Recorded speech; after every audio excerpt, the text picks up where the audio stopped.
Hello everyone, আমি Priyanka Assam learning থেকে Priyanka's cake বেকের নতুন একটা ভিডিওতে তোমাদের সবাইকে ওয়েলকাম। তো 100 ডেজ চ্যালেঞ্জের আজকে সেকেন্ড দিন। তো চলো দেখা যাক আজকের এই ভিডিওতে তোমাদের সাথে কি কি কেক শেয়ার করি। তো প্রথমে শেয়ার করছি এই একটা কেক, এটা আমার রিপিট ডিজাইন করা। কাস্টমারই আমার কেকের ডিজাইন আমাকে দিয়ে বলেছিল কেকটা করে দিতে, আর কাস্টমার আমার ইনস্টা থেকেই এই কেকের ডিজাইনটা নিয়েছিল। তো পুরো ওভারলোডেড চকলেট টাইপের কেক, ইনসাইড ফ্লেভার ছিল বাটারস্কচ। আর এরপরে এটা একটা সিম্পল 1 পাউন্ডের চকলেট কেক ছিল। তো কাস্টমার যেহেতু কোনো ডিজাইন দেয়নি, আমি কিছু চকলেট টপার ইউজ করে এই ডিজাইনটা করেছিলাম। তো এই ছিল কেকটার ফাইনাল লুক। আর এরপরে ছিল একটা ব্যান্টো কেকটার ফুল ভিডিও করিনি, ফাইনাল লুকটাই শেয়ার করলাম। আর এরপরে ছিল এই কেকটা।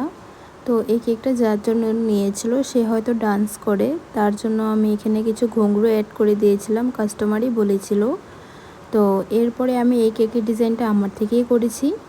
বাটারফ্লাই দিয়ে আমি সুন্দর করে সাজিয়ে দিয়েছিলাম কেকটা বেশ কিউট লাগছিল দেখতে। তো সিম্পলই ছিল। এরপরে আমি একটা ডোরেমন থিমের কেক বানালাম। তো কাস্টমারই আমাকে বলে দিয়েছিল ডোরেমন থিম বানানোর জন্য।